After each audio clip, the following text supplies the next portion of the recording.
Baik, Pak Imam bisa kita lanjut ya Pak Imam ya.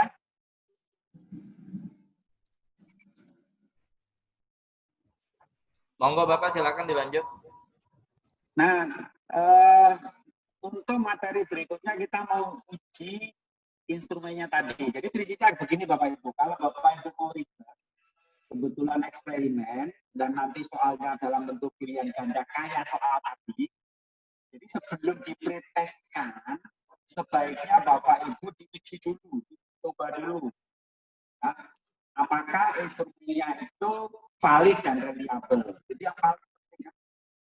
Kecuali kalau ya Bapak Ibu pakai video. Kalau pakai video ya nanti ujinya uji konten itu. Mungkin nanya yang ahli IT kira-kira gambarnya seperti apa ya kan, kemudian suaranya seperti apa, jangan sampai nanti ketika dipakai ada ya, karena itu ibaratnya alat yang mau dipakai. Nah, kita kembali ke sini. Jadi kalau bentuknya, kalau soal esai ya diuji juga, ada uji coba soal esai, pakai ini juga bisa, pakai SPSS juga bisa gitu ya. Jadi kalau Bapak Ibu sudah bisa ini, nanti esainya bisa dibikin sendiri lah ya. Nah, nanti kalau sudah instrumen tesnya tadi sudah valid dan sudah reliable, baru sebelum Bapak Ibu melakukan riset ke lapangan, pretest dulu. Nah, pretest itu instrumennya adalah instrumen yang sudah sip, jadi yang sudah handal, yang sudah apa namanya, ibaratnya sudah sehat lah kalau orang mah siap tempur gitu. Ya. Baik, kemudian di uji instrumen ini, ya, ini ada dua, ada beberapa topik yang akan kita bahas. Yang pertama, nanti kita pahami sedikit tentang konsep apa, terus apa itu validitas, uji reliabilitas itu apa, langsung kita pakai. Jadi nanti prakteknya kita nggak usah input data lagi, data yang tadi itu bisa kita pakai.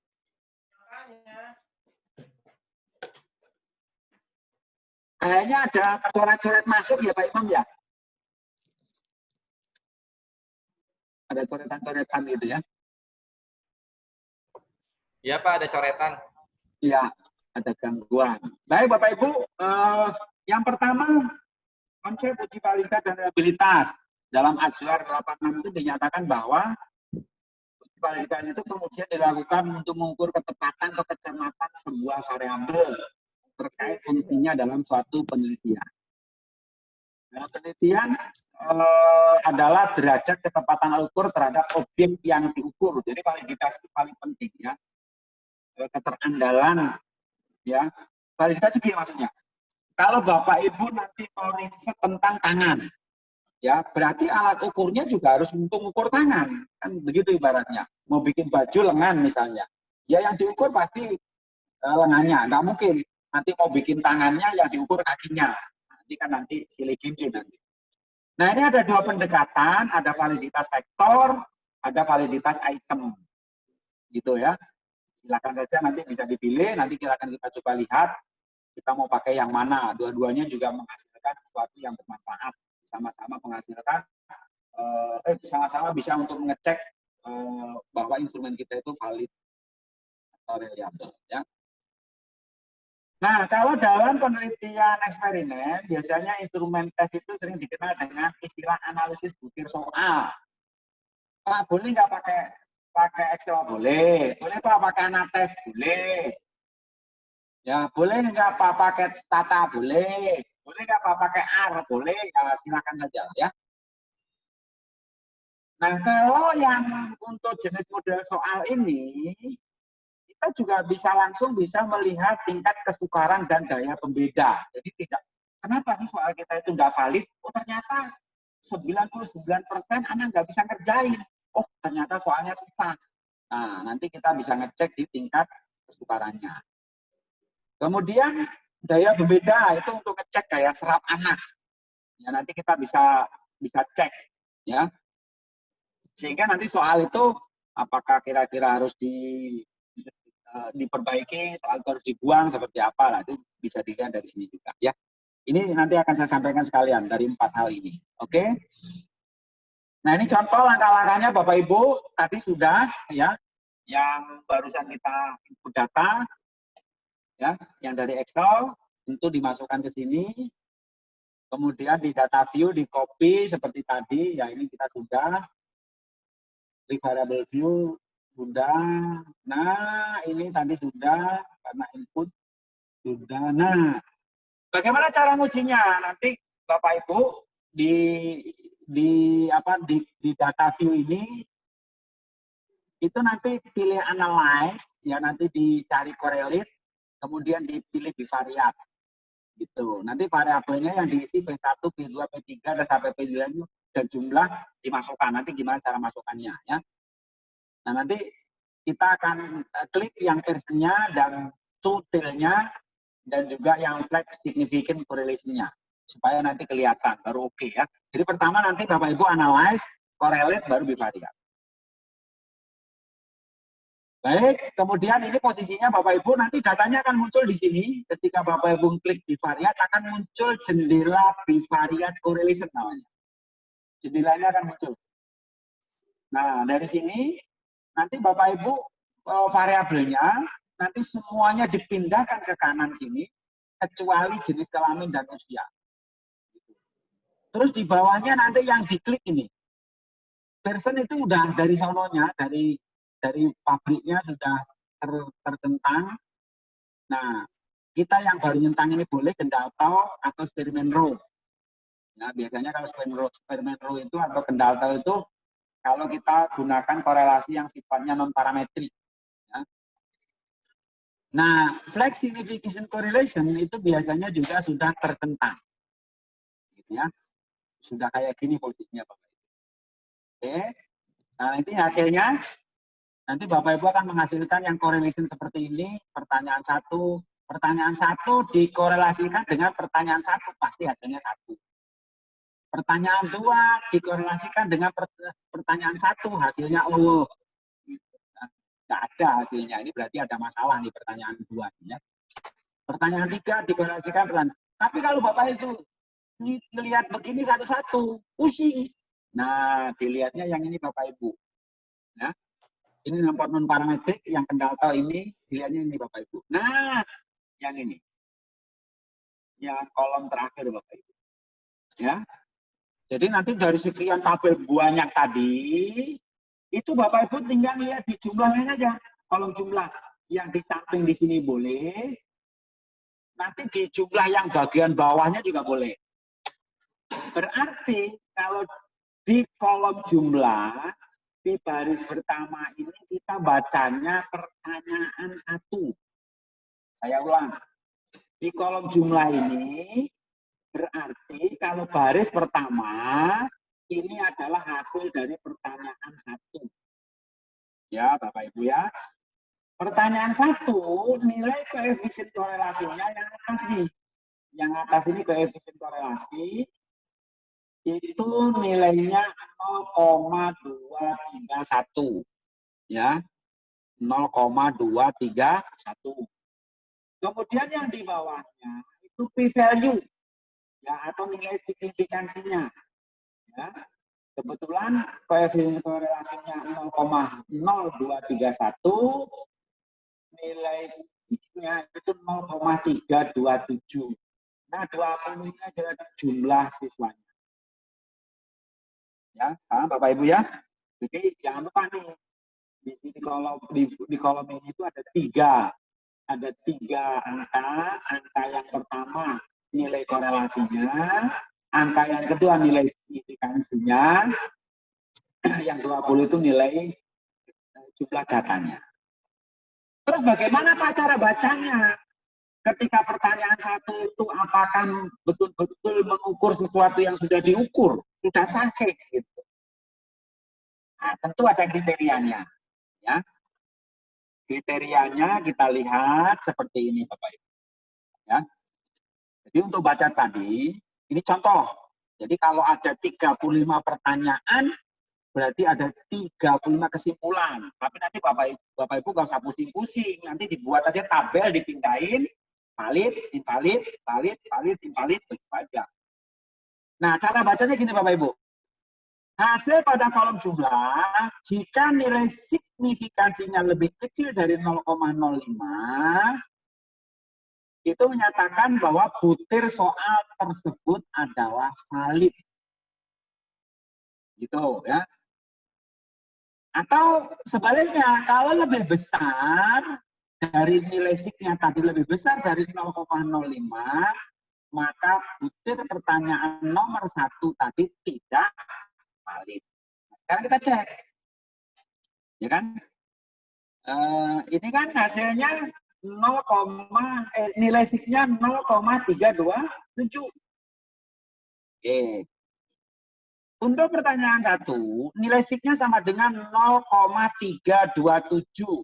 Di mana nilai tersebut 0,327 lebih besar dari 0,05. Maka pertanyaan 1, ini pertanyaan 1 sorry, keliru. Pertanyaan 1 dinyatakan tidak valid harusnya. Invalid.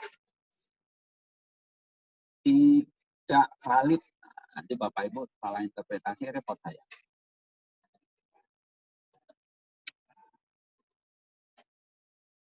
Oke, sebentar saya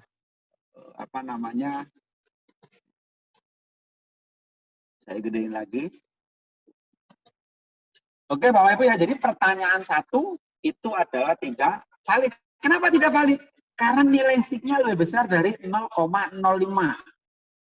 Nah, dari pertanyaan 1 sampai pertanyaan 35 tadi, silakan cari Bapak Ibu, mana kira-kira yang ada yang lebih kecil dari 0,05. Gitu, ya. Pertanyaan 2, 0. Pasti tidak valid pertanyaan 2. Ya. Kemudian pertanyaan 3. Benar, ini saya slideshow dulu. Memang rada lemot ini. Pertanyaan 3. Pertanyaan 3 sama isinya 0,237. Pertanyaan 4. 1, 2, 3, 4. Ini paling enggak pertanyaan 4 nih. Nah, pertanyaan 4 itu nilainya 0,0010. Ya, dan di atasnya itu ada tulisannya si. Nah, ini Bapak ini. Ada bintangnya 2. Ini otomatis 5%. Jadi yang pertanyaan 4 0,08 berarti valid. Ya. Pertanyaan 5 tidak valid. Pertanyaan 6 tidak. Pertanyaan 7 tidak. Pertanyaan 8 oke. Pertanyaan 9 tidak. Nah, nanti kita cek, Pak, itu pertanyaannya dibuang apa diperbaiki. Nanti kita cek daya pembeda. Itu ya. Jadi kelihatan dari sini, ternyata instrumen yang saya bikin itu ternyata nggak bagus ya, misalnya. Jadi Bapak Ibu bisa bikin begini, ya.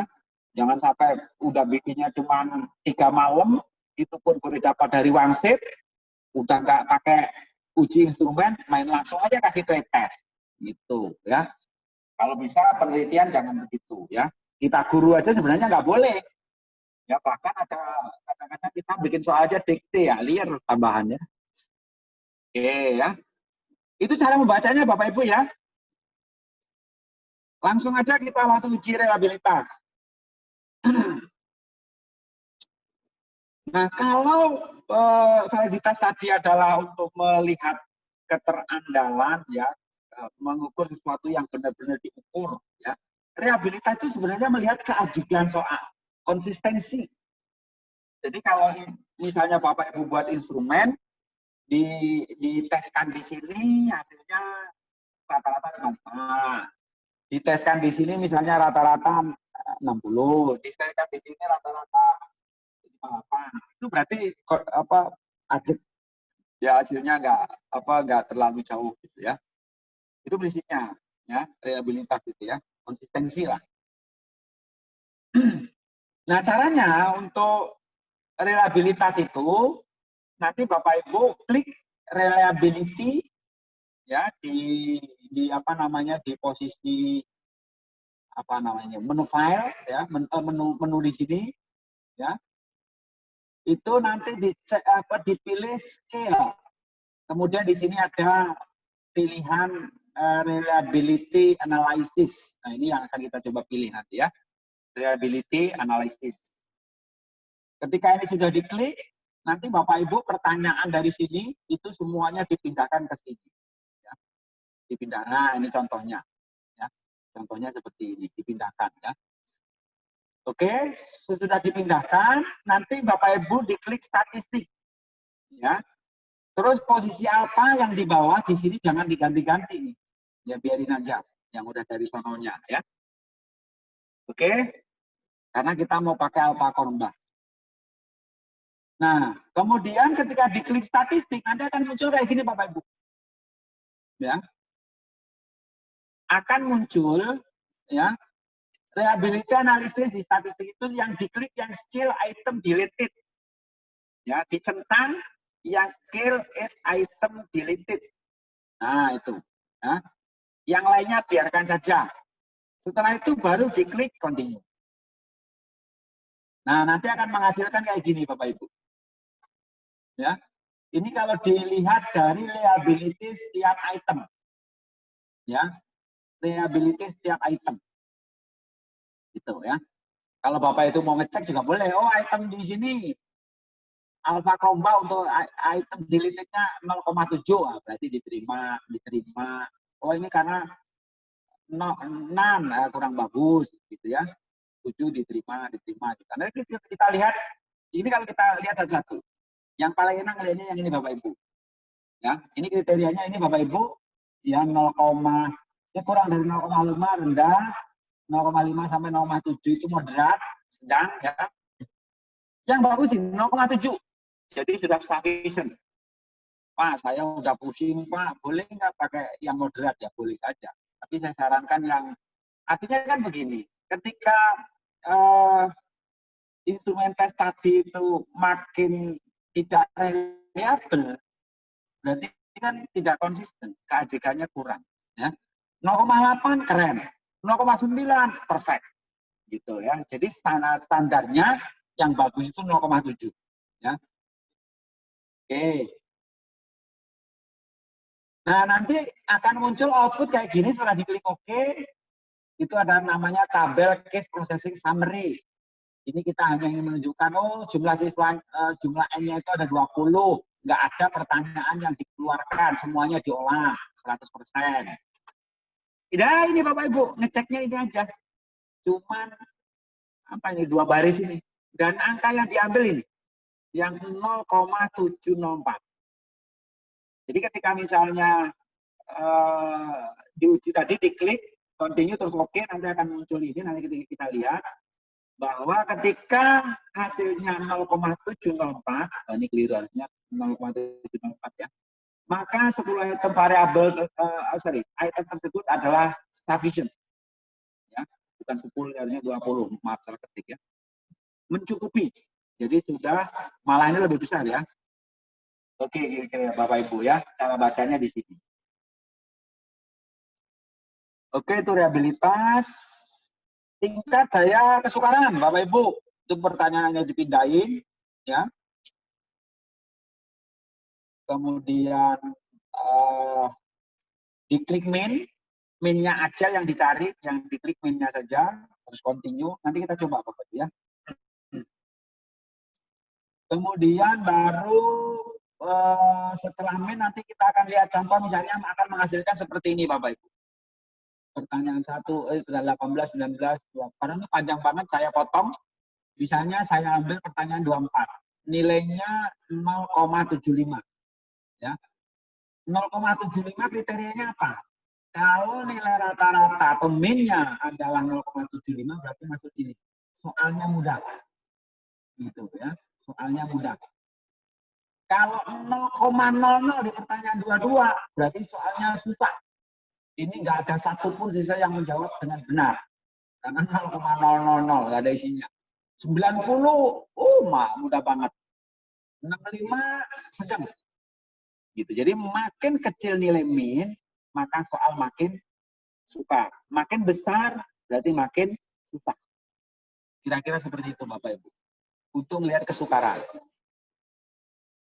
Kemudian daya pembeda. Daya pembeda itu kriterianya ini membedakan ya 0,4 sampai 1 soalnya baik, 0,3039 diterima tapi diperbaiki.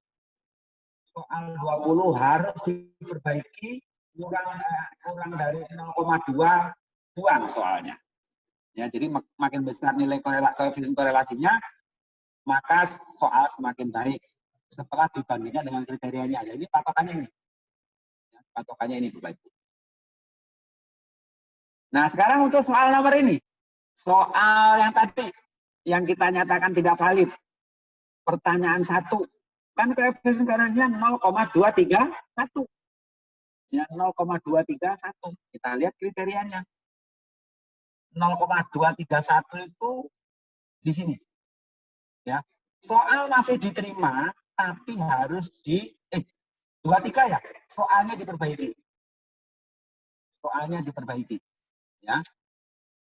Yang ini 231 itu karena rentangnya 0,2 sampai 29. Jadi soal diperbaiki.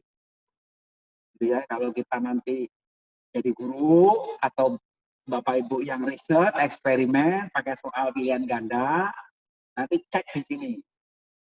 Ini juga di nomor 2 diperbaiki. Nomor 3 apa nomor 3 itu? Baik, jadi sudah oke. Nomor soal 1, 2, 3, 4, 5. 5 dibuang. 6 dibuang. 7 dibuang. 8 oke. 9 diterima diperbaiki. Gitu ya Bapak Ibu ya. Jadi gampang kita, ini pertanyaannya rekomendasinya apa? Ya, instrumennya dibuang atau diperbaiki. Oke.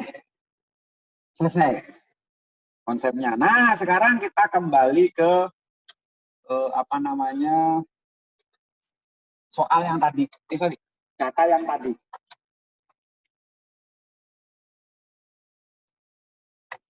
Bentar Bapak Ibu.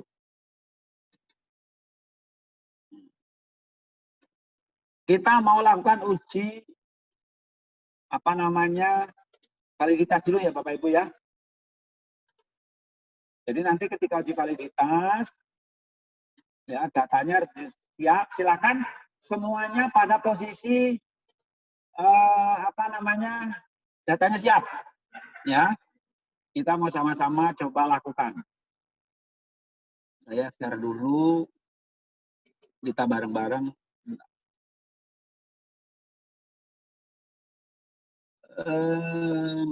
Mana data pelatihan eksperimen 2020, data latihan 2000. Oke ini.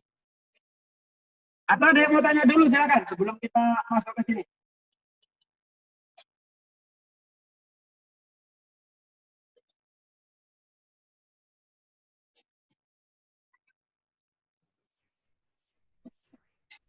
Ada yang mau nanya? Silakan Pak Imam. Ya, silakan Bapak Ibu peserta pelatihan yang lainnya jika ingin bertanya sambil menyiapkan data mungkin.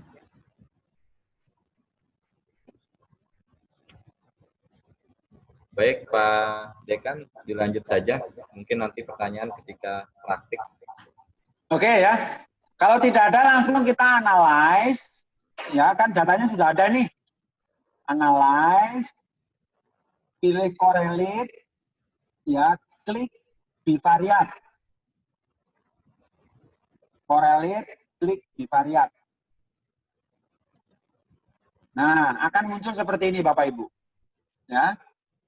Kemudian di klik yang pertanyaan 1.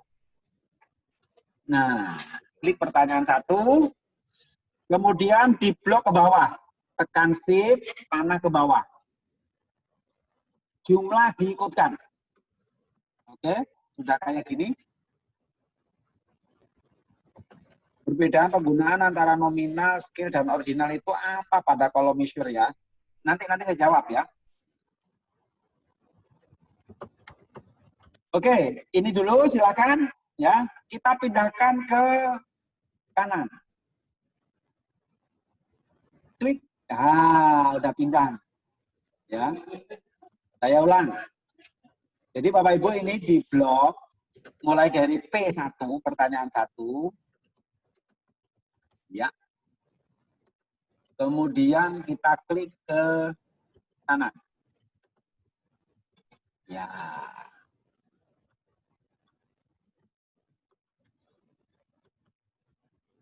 Oke, Bapak Ibu, semuanya sudah.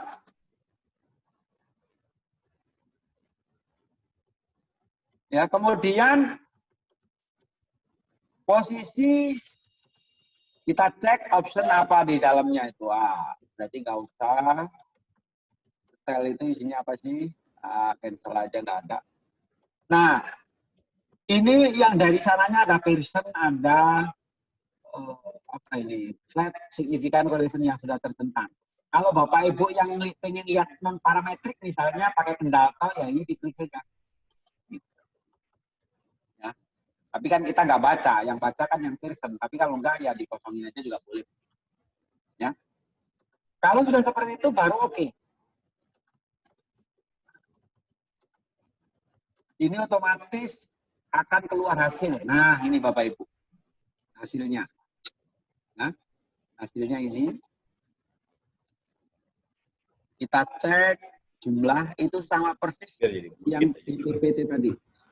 Wow, panjang banget. Ya. Oke, ini Bapak Ibu. Dua nilai korelasinya 0,231, nilai signya adalah 0,327. Coba kita cek yang tidak valid. Saya biasanya sih saya copy saya pindahin di Excel. Kalau mau pindahin Bapak Ibu diklik kanan saja, copy. Ya. Outputnya nggak muncul Pak ini. Kenapa? Nggak muncul coba ya? Coba saya stop sharing dulu. Saya stop sharing dulu.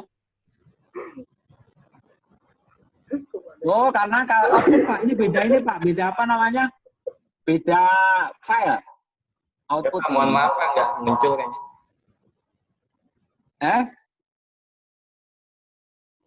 Bentar. Tadi outputnya nggak muncul Pak. Ya, ini outputnya. Ini sekarang saya share. Nah, ini outputnya Bapak Ibu. Ya, outputnya akan seperti ini. Ya, jadi cukup banyak nih ya. Nah, ini ya, ada correlation di sini, di clicking correlation. Ya, pertanyaan 1, 2, 3. Ini lihat pertanyaannya. Nanti Bapak Ibu yang baca yang kolom terakhir aja. Gitu, kolom terakhir. Itu kalau bacanya baris. Kalau bacanya kolom, baris yang terakhir. Ini sama nilainya. Ini juga, ini pertanyaan 1, 2, 3, 4, 5, 6, 7, 8. Ya. Nah, yang ini Bapak Ibu ada catatan nih. Pertanyaan ini nih. Nggak ada isinya itu. Di bawahnya. Bintang itu tandanya correlation signifikan. Kalau yang cannot be compute because at least one of the variable is constant. Jadi nilainya ada yang keliru tadi. Sehingga hasilnya nggak ada. Ya. Oke, Bapak Ibu, ini hasilnya. Nanti ini di copy saja di Excel. Caranya Bapak Ibu klik yang correlation ini. Ya, ini correlation posisinya ini harus kuning nih. Di atasnya ada kuning nih dikit ya. Diklik kanan saja, klik kanan, copy. Ya. Nanti masukkan ke Excel. Ya, masukkan ke Excel. Bikin sheet baru. Ya, misalnya uji validitas. Bentar saya stop, saya buka dulu biar kelihatan Bapak Ibu. Excelnya. Yeah. Excel. Ini.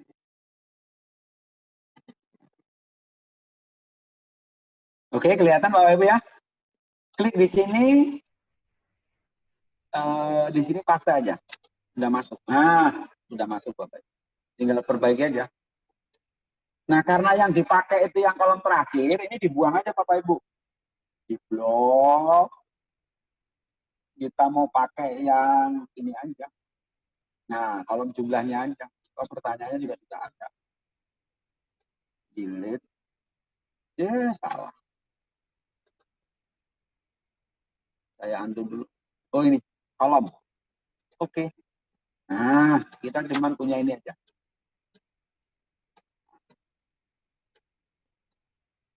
Nah, ini Bapak Ibu ya.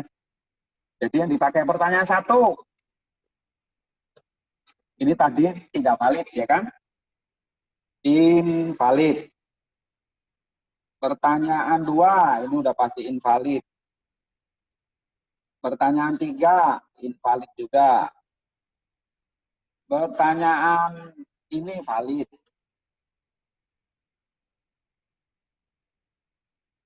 Ini tidak invalid. Ini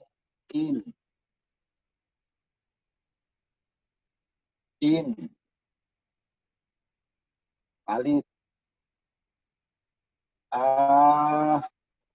035 invalid. Valid.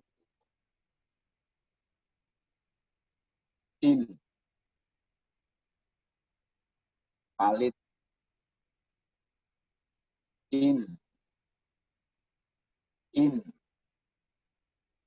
Valid. Ya. Valid.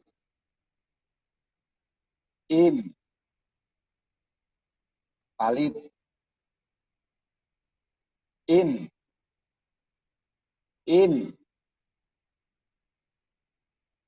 Pertanyaan 22, sebenarnya kalau Bapak Ibu bisa pakai rumus tuh. Sekian kali sekian gitu ya. Valid.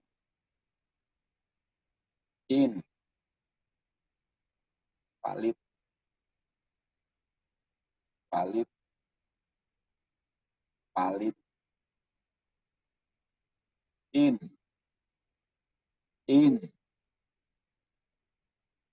Valid.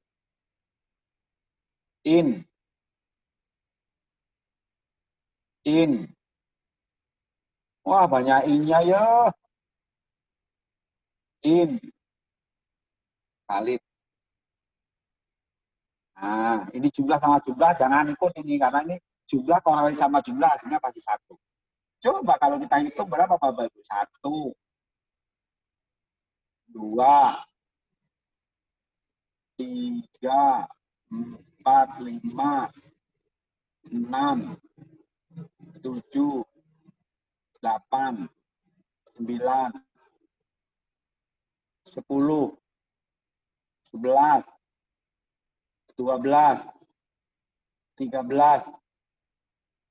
Dari 35 pertanyaan, yang valid itu adalah 13. Ya. Yang harus diperbaiki yang mana? Ya, nanti dicek di daya pembedanya. Seperti 0,3. 0,3 itu kira-kira masih bisa dipakai tapi harus diperbaiki misalnya, itu seperti itu.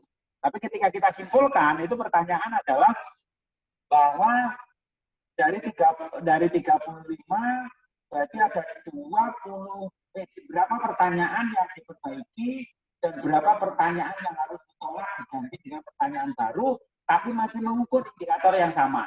Itu Bapak Ibu ya. Oke. Udah semuanya tadi udah nyoba? Hasilnya keluar nggak? Silakan kalau yang mau ada yang mau tanya.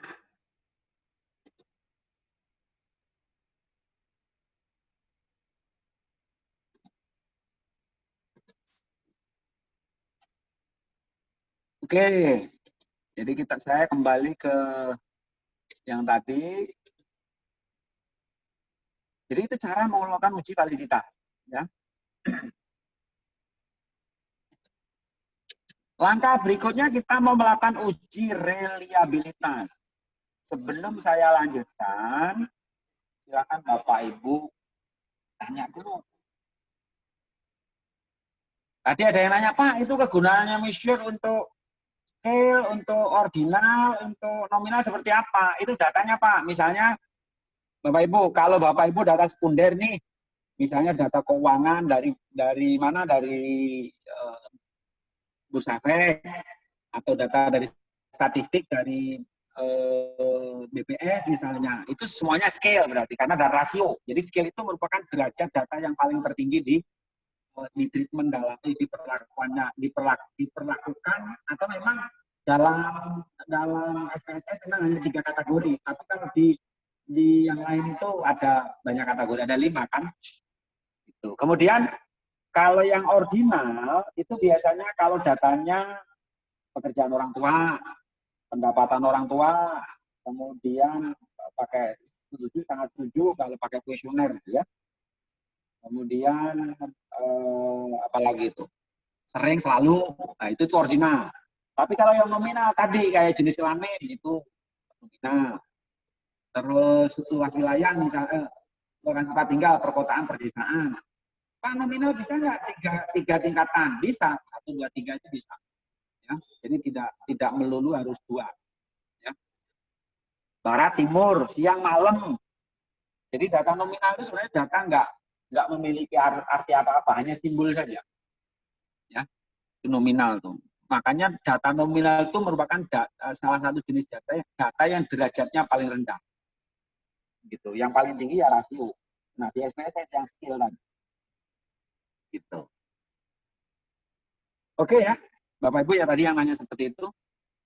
Baik, ada yang mau nanya sebelum kita masuk ke uji konsistensi atau reliabilitas. Ya mangga silakan Bapak Ibu serta latihan jika masih ada yang belum jelas atau tertinggal silakan ditanyakan. Baik, kalau tidak ada kita lanjut saja.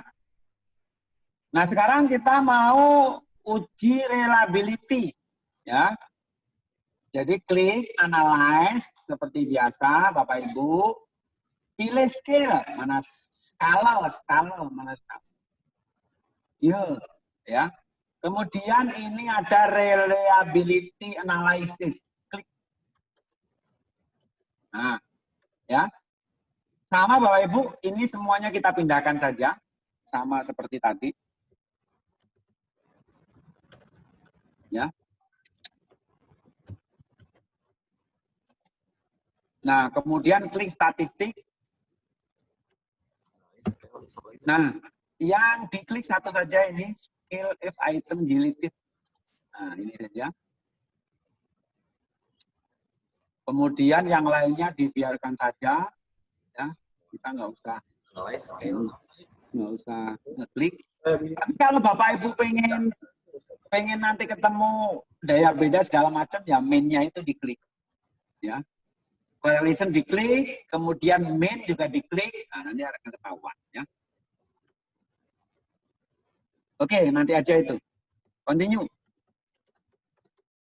Ya, terus oke. Nah, Bapak Ibu, ini kita sudah ketemu nih yang tadi. Alfa perubahannya 0,704. Tadi dinyatakan bahwa ketika nilai alfa krombahnya itu lebih besar dari 0,7, maka reliabilitas item soal tersebut adalah diterima, ya, atau sufficient, ya, cukup, gitu ya, cukup baik lah, gitu. Tapi kalau kurang ya ada yang moderat, ada yang buruk, misalnya Bapak Ibu pas diklik ternyata hasilnya 0,5, waduh, puyeng kepala itu. Ya, biasanya sih kalau soalnya bagus itu reliability-nya sih relatif bagus, dan itu juga bukan jaminan juga, ya. Nah ini kalau Bapak Ibu mau ngecek satu-satu, ya ada yang di bawah 0,7, ada yang di atas. Ya ini pertanyaan nomor 3, yang nomor 4, ya. Tapi yang paling penting ini aja Bapak Ibu, ini nanti diklik keyword, ya, klik kanan, di copy, di install juga, ya. Yang dipakai ini karena kita hanya butuh yang ini saja. Pak Dekan, mohon maaf tampilannya nggak muncul. Nah, tampilan outputnya nggak muncul. Lah, oh, outputnya lupa lagi. Jadi, karena ada 2 file ya. Aduh, maklum nggak sekolah jawab pohon wae. Nyip. Ya, Bapak Ibu ini hasil uji reliability. Jadi di kolom jendela sebelah kiri ini ada reliability, ada title, ada note, ada all variable. All variable itu cuma ngecek aja. Jadi semuanya dipakai. Reliability statistik yang ini berarti ini yang dipakai sini Bapak Ibu. Udah, pokoknya nanti ketika ketemu 0,8 keren udah. Nyip gitu ya. Oke. Kalau ini mengecek satu ya. Jadi jarang biasanya pakainya yang ini ya. Oke, cukup yang reliability. Nah, sekarang kalau mau ngecek daya kesukaran sudah pakai korelasi tadi ya. Pak, yang daya pembeda. Nah, penting daya pembeda. Daya pembeda saya share dulu. Daya pembeda. Share. Oke. Kelihatan ya Bapak Ibu. Analyze, kemudian skill tadi ya, skill tadi. Kemudian reliability ini biarin aja posisinya, statiknya diklik, ininya dikosongin Bapak Ibu, min ditulis ya, rata-rata ya. Oke. Continue. Oke.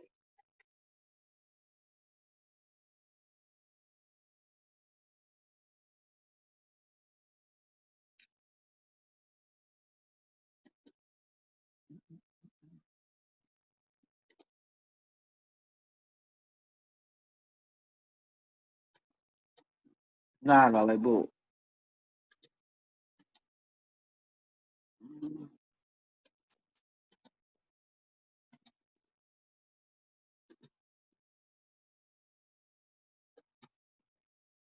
Oh, min itu tingkat kesukaran ya, sorry, tingkat kesukaran.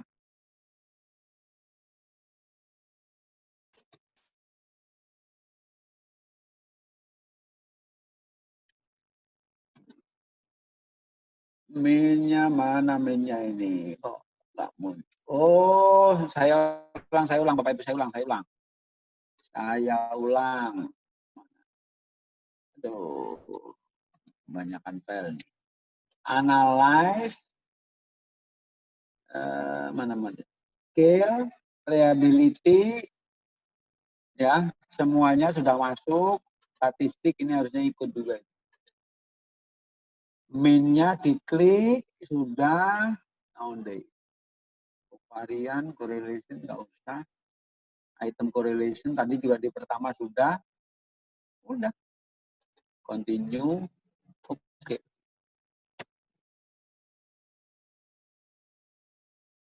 Bentar, lagi running.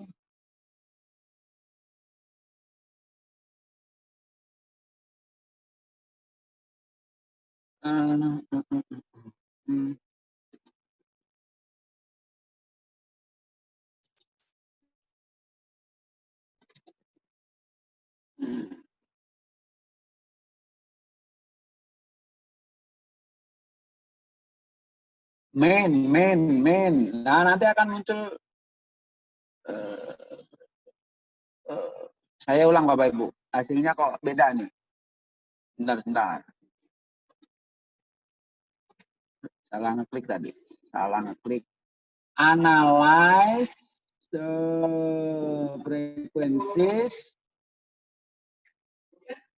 frekuensinya aja. Berarti yang kita masukin pertanyaan 1 semua ke kolom jumlah, kemudian nih main di sini Bapak Ibu. Ini kosong semuanya dibiarin aja, tapi di sininya aja. Main, gitu ya. Yang lainnya jangan diklik. Langsung continue, nanti oke. Ya.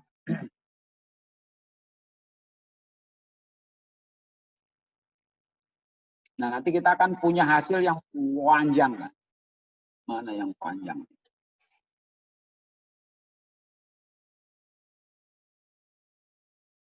Bikin. Bentar. Pak, outputnya nggak muncul lagi, Pak. Outputnya belum muncul. Outputnya nggak muncul? Nggak.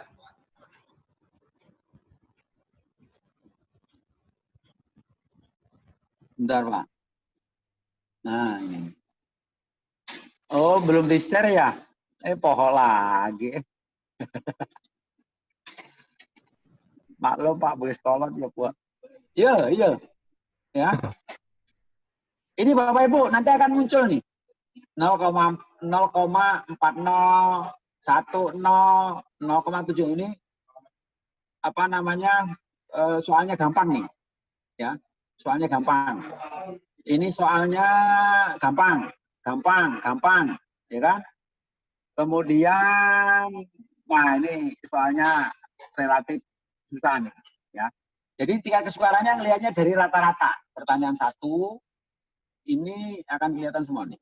Wah, sampai ke sini Bapak Ibu. Sampai pertanyaan 35. Itu. Wah, ini sulit nih. Pertanyaan 34 ini sulit. 32 sangat sulit. Sangat sulit. Ada nggak yang 0,0? Ini pertanyaan berdua tidak ada satu pun dari 20 siswa yang bisa menjawab pertanyaan 22.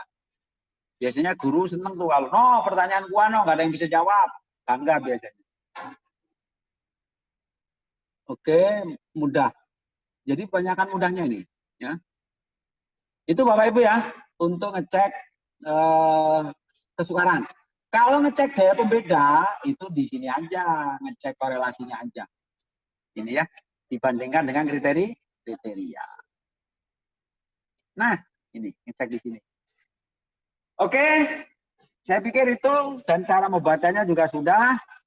Kita praktek juga sudah. Silakan sekarang praktek kayak tadi. Siapa yang mau nampilin?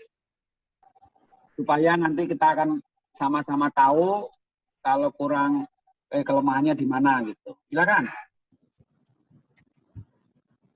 Ya, monggo. Silakan. Siapa? Iza? Iza, oke. Ya, Iza menampilkan hasil kerjaannya. Oh ya, ini Iza. Ini yang itu yang bawah nggak usah aja. Bawa kebanyakan yang atasnya aja itu yang statistik itu. Ya itu.